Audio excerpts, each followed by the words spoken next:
Assalamu alaikum my dear students, my name is Mohammad Rahil Sabar, your biology tutor for grade 12. So dear students, आज के इस lecture में हम discuss करने जा रहे हैं एक्सक्रीशन इन वर्टिब्रेट्स. सो आज के लेक्चर में हम देखेंगे कि किस तरह एक्सक्रीशन का process with respect to evolutionary point of view से बॉडी के अंदर जो है इवॉल्व हुआ. साथ हम ये भी देखेंगे कि किस तरह हमारी बॉडी में जो मेजर एक्सक्रीटरी ऑर्गन है वो लीवर और किडनी है. साथ ही साथ हम लीवर के कुछ इंपॉर्टेंट फंक्शंस को भी डिस्कस करेंगे, स्किन के फंक्शन को डिस्कस करेंगे और साथ यूरिया साइकिल को डिस्कस करेंगे. आइए इन तमाम चीज़ों को सीखने के लिए चलते हैं लाइट बोर्ड की तरफ. एक्सक्रीशन इन वर्टिब्रेट्स. तो अगर हम मैं वर्टिब्रेट की बात करूं तो वर्टिब्रेट्स कहते हैं all those organisms which contain backbone. और बैकबोन से मुराद है वर्टिब्रल कॉलम. तो वो तमाम ऑर्गेनिजम्स जिनके अंदर बैकबोन होती है, वर्टिब्रल कॉलम होता है, उन्हें हम कंसीडर करते हैं वर्टिब्रेट्स. अगर हम बात करें एवोल्यूशन की और ओरिजिन की तो हमारे पास सबसे पहले इनवर्टिब्रेट्स पैदा हुए थे और उसके बाद हमारे पास जो हैं वो वर्टिब्रेट्स पैदा हुए. अब अगर मैं इनवर्टिब्रेट्स की बात करूं तो इनवर्टिब्रेट्स हमारे एंसेस्टर कंसीडर होते हैं, हमारे एंसेस्टर हैं, तो डेफिनेटली हम उनके डिसेंडेंट होंगे. तो ये हमारे एंसेस्टर्स हैं. अब इन एंसेस्टर्स में अगर हम देखें तो इन एंसेस्टर्स के अंदर जो एक्सक्रीटरी स्ट्रक्चर थे, एक्सक्रीटरी स्ट्रक्चर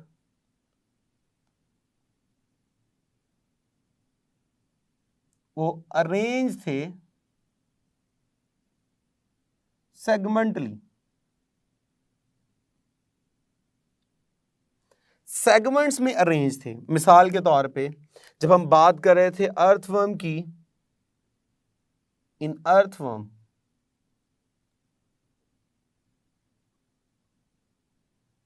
तो हमने कहा था इसमें है मेटामेरिक सेगमेंटेशन और साथ हमने कहा था कि इनमें ईच पेयर परफॉर्म एक्सक्रीशन, क्योंकि हर पेयर के अंदर एक्सक्रीटरी स्ट्रक्चर जो था वो मौजूद था. अब जब हम बात करते हैं वर्टिब्रेट्स की तो वर्टिब्रेट में हमारे पास जो दुनिया में सबसे पहला वर्टिब्रेट आया था, फर्स्ट वर्टिब्रेट वो हैगफिश थी, हैगफिशेस.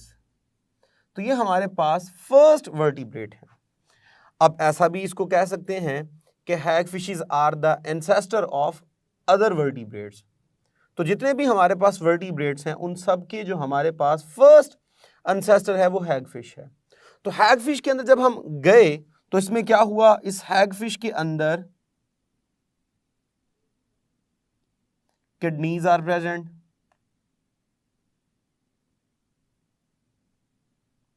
और इसके अंदर many ducts are segmentally arrange. तो इसमें हमने देखा कि इसके अंदर किडनी जो है वो as a excretory structure role perform कर रही है और हर किडनी के अंदर बेशुमार जो है वो छोटी छोटी डिवीजन्स में डक्ट्स मौजूद हैं, नालियां मौजूद हैं और इन डक्ट्स की जो अरेंजमेंट है वो भी सेगमेंटली है, तादाद में बहुत ज़्यादा है. इनको अगर हम फर्दर आज की डक्ट्स के लिहाज से देखें तो इनको नेफ्रॉन कहा जाता है. अगर हम मजीद हाईली कॉम्प्लेक्स और हाईली एडवांस वर्टिब्रेट्स को देखें तो उनमें सबसे इंपॉर्टेंट जो एग्जाम्पल आपके जहन में आएगी वो डेफिनेटली ह्यूमन. ये आपके पास जो है वो मोस्ट इंपॉर्टेंट जो है वो क्या है, एक वर्टिब्रेट है। और इसके अंदर अगर हम देखें तो इसके अंदर भी हमारे पास जो एक्सक्रीटरी स्ट्रक्चर है वो किडनीज ही हैं। और इन किडनीज के अंदर बेशुमार जो है वो डक्ट्स हैं, जिन डक्ट्स को हम क्या नेम असाइन करते हैं, नेफ्रॉन्स कहते हैं, जो कि इन्वॉल्व होंगी for the extraction of nitrogenous waste. और फिर उस नाइट्रोजनस वेस्ट को क्या कर दिया जाता है, बॉडी से रिमूव कर दिया जाता है। अगर हम बात करें एक्सक्रीशन इन ह्यूमंस,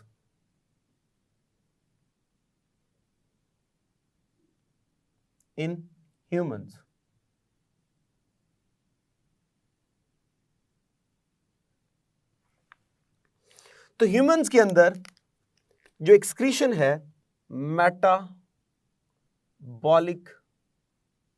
वेस्ट की, तो मेटाबॉलिक वेस्ट को हम क्या बोलते हैं, एक्सक्रीशन बोलते हैं, जब उनको रिमूव किया जाता है।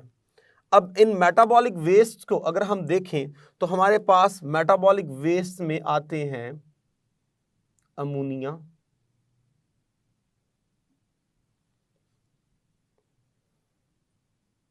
यूरिक एसिड,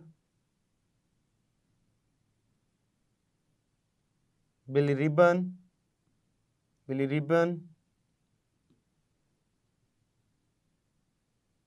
क्रिएटिनिन, ये हमारे पास जो है वो मेजर वेस्ट प्रोडक्ट्स हैं। अमोनिया कन्वर्ट की जाती है इनटू यूरिया, क्योंकि हम अमोनिया रिलीज नहीं करते, हमें यूरिया रिलीज करनी होती है, क्योंकि अमोनिया को रिलीज होने के लिए बहुत ज़्यादा वाटर रिक्वायर होता है। तो अमोनिया जो है वो as a waste product body से जब रिलीज की जाती है तो वो यूरिया बना के रिलीज की जाती है। अब यूरिया कैसे बनेगा, by the breakdown of amino acids. So amino acids यानी प्रोटीन की ब्रेकडाउन से। अगर हम बात करें यूरिक एसिड कहाँ से बनेगा, तो वो बनेगा by the breakdown of nucleic acid, DNA वगैरह, आरएनए वगैरह के जो न्यूक्लियोटाइड्स होंगे उनको ब्रेक करके इसको बनाया जाता है। बिलिरुबिन कैसे बनता है, ये बनता है by the breakdown of haemoglobin, जो कि रेड ब्लड सेल्स के अंदर एक प्रोटीन है। और क्रिएटिनिन बनता है by the breakdown of creatine, जो कि मसल्स में होता है। तो ये हमारे पास जो है वो वेस्ट प्रोडक्ट हैं जो कि बनाए जाते हैं by the breakdown of amino acid, nucleic acid, haemoglobin और क्रिटिन। और ये मेजर हमारे पास जो हैं वो वेस्ट है। इसके अलावा वेस्ट प्रोडक्ट हमारे पास वाटर भी है और CO2 जो है ये भी हमारे पास वेस्ट प्रोडक्ट हैं, जिनको मेजरली बॉडी में बनाकर फिर बाद में इनको क्या किया जाता है, रिलीज किया जाता है। इसके अलावा हमारी बॉडी में कुछ और वेस्ट प्रोडक्ट भी हैं। मिसाल के तौर पे अगर बहुत ज़्यादा आप मसाला जात यूज़ कर रहे हैं, एडिटिव्स या पेस्टिसाइड्स आपकी बॉडी में हैं, फूड के ज़रिए अंदर चली गई, या टॉक्सिक सब्सटेंस बॉडी में कोई चली गई, तो इनको भी एज ए वेस्ट ट्रीट किया जाता है और बॉडी से इनको रिमूव करवाया जाता है। अगर हम ह्यूमंस के अंदर एक्सक्रीटरी ऑर्गन को देखें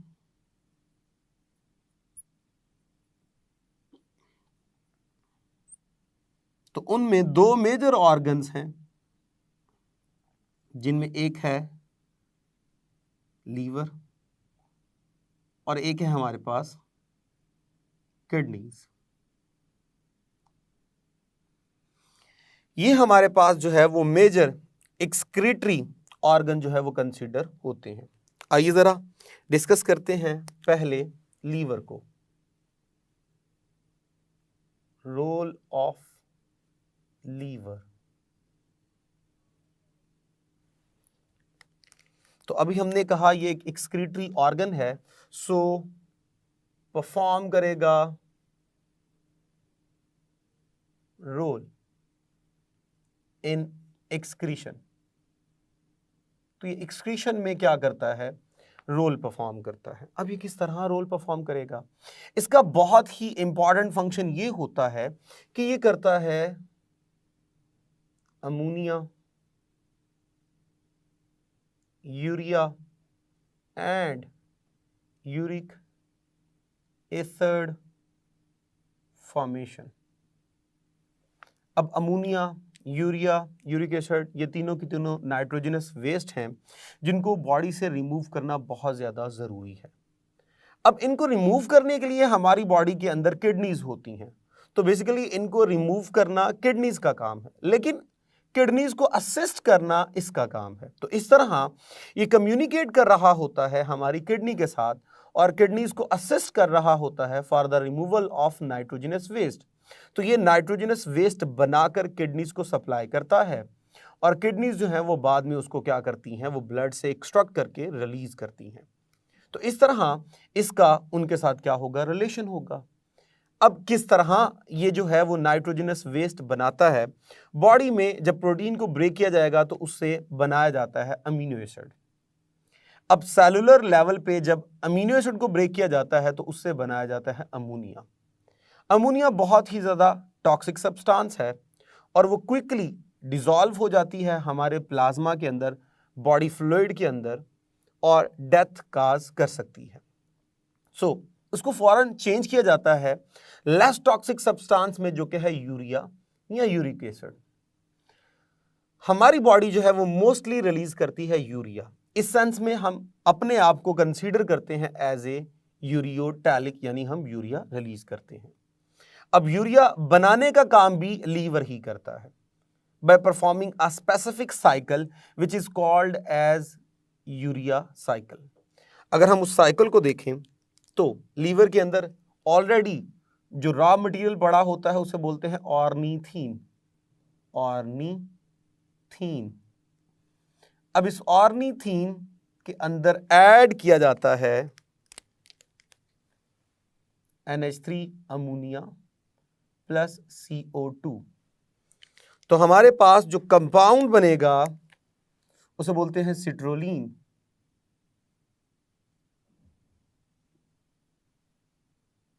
इस सिट्रोलीन के अंदर फिर सेकंड अमोनिया को ऐड किया जाता है,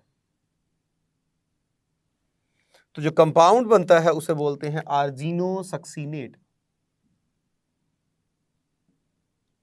सक्सीनेट। फिर इस आर्जिनोसक्सीनेट को कन्वर्ट किया जाता है इनटू आर्जिनिन, और आर्जिनिन को फिर कन्वर्ट किया जाएगा इनटू ऑर्निथीन, और यहां पे एक एंजाइम यूज किया जाता है विच इज कॉल्ड एज ऑर्जिनेज। ये ऑर्जिनेज एंजाइम जो है वो यहां से एक्सट्रैक्ट करवा लेता है यूरिया।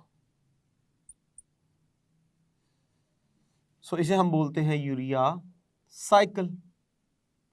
इसी को बोलते हैं ऑर्निथीन साइकिल।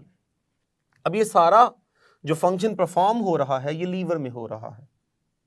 तो लीवर ने अमोनिया को कन्वर्ट कर दिया इनटू यूरिया, फिर ये यूरिया ब्लड के थ्रू ट्रांसपोर्ट कर दिया जाता है टुवर्ड्स किडनीज, और किडनीज जो है वो फिर इनको क्या करती हैं, रिमूव करती हैं। इसी तरह थोड़ा बहुत नाइट्रोजनस वेस्ट जो है वो स्किन से भी रिलीज किया जाता है with the help of sweating. अब जब स्वेटिंग के थ्रू रिलीज किया जाता है बाय स्किन, तो इसका मतलब ये हुआ कि लीवर जो है वो स्किन के साथ भी क्या है, कोऑर्डिनेशन में है। तो इस तरह बेशुमार ऑर्गन के साथ ये क्या होता है, कोऑर्डिनेशन में होता है। अगर मैं बात करूं स्किन की, तो स्किन के अंदर एक तो ग्लैंड होता है जिसे बोलते हैं स्वेट ग्लैंड। स्वेट ग्लैंड जो डेफिनेटली क्या करेगा, स्वेटिंग करेगा, जिससे बॉडी को कूलिंग इफेक्ट दिया जाता है। और जो दूसरा ग्लैंड होता है उसे बोलते हैं सबइशियस ग्लैंड। सबइशियस ग्लैंड जो कि रिलीज करता है सीबम। ये सीबम बेसिकली ऑयली सेक्रीशन होती है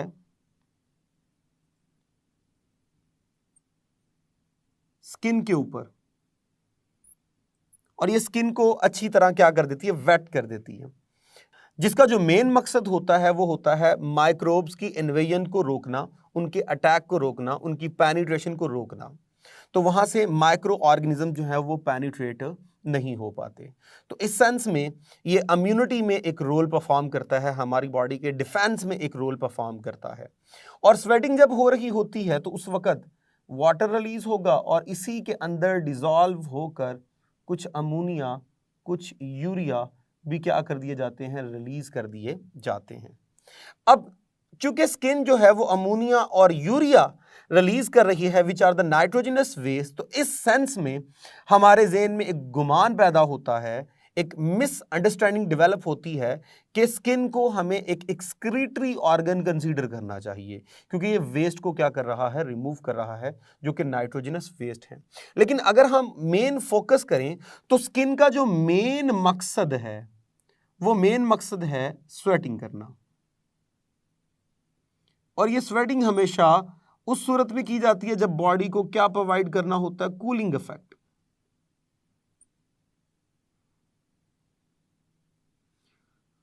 तो स्किन का मेन पर्पस जो था वो था टू प्रोवाइड कूलिंग इफेक्ट, जबकि उसका मेन पर्पस ये नहीं था कि क्या किया जाए, यूरिया को रिलीज किया जाए। हाँ, as a by product urea भी उसके अंदर डिसॉल्व होकर रिलीज हो गई, लेकिन उसका मेन पर्पस जो था वो ये नहीं था कि अमोनिया को क्या किया जाए, रिलीज किया जाए।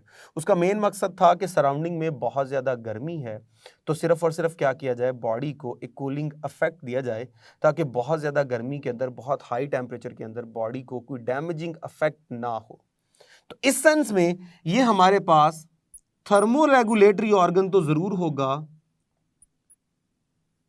रेगुलेटरी ऑर्गन, ये तो ज़रूर हम इसको क्या करेंगे, कंसीडर करेंगे, लेकिन हम इसको कभी भी नॉट कंसीडर्ड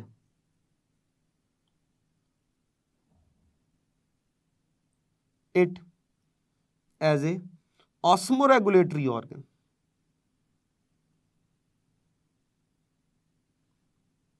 तो हम इसे कभी भी ऑस्मोरेगुलेटरी ऑर्गन जो है वो कभी भी कंसीडर नहीं करेंगे। It's mostly and mainly thermoregulatory organ. So आज के लेक्चर में हमने डिस्कस किया एक्सक्रीशन इन वर्टिब्रेट्स, और साथ हमने डिस्कस किया एक्सक्रीशन इन ह्यूमंस, और उसमें हमने कुछ एक्सक्रीटरी प्रोडक्ट्स के नेम जो हैं वो देखे और उनके जो मेन सोर्सेज हैं उनको देखे। तो ये जो पॉइंट हमने डिस्कस किया, ये जो मेन एक्सक्रीटरी प्रोडक्ट्स हैं और उनके जो हमारे पास सोर्सेज हैं, ये MCQs के लिए बहुत ज़्यादा इम्पॉर्टेंट है।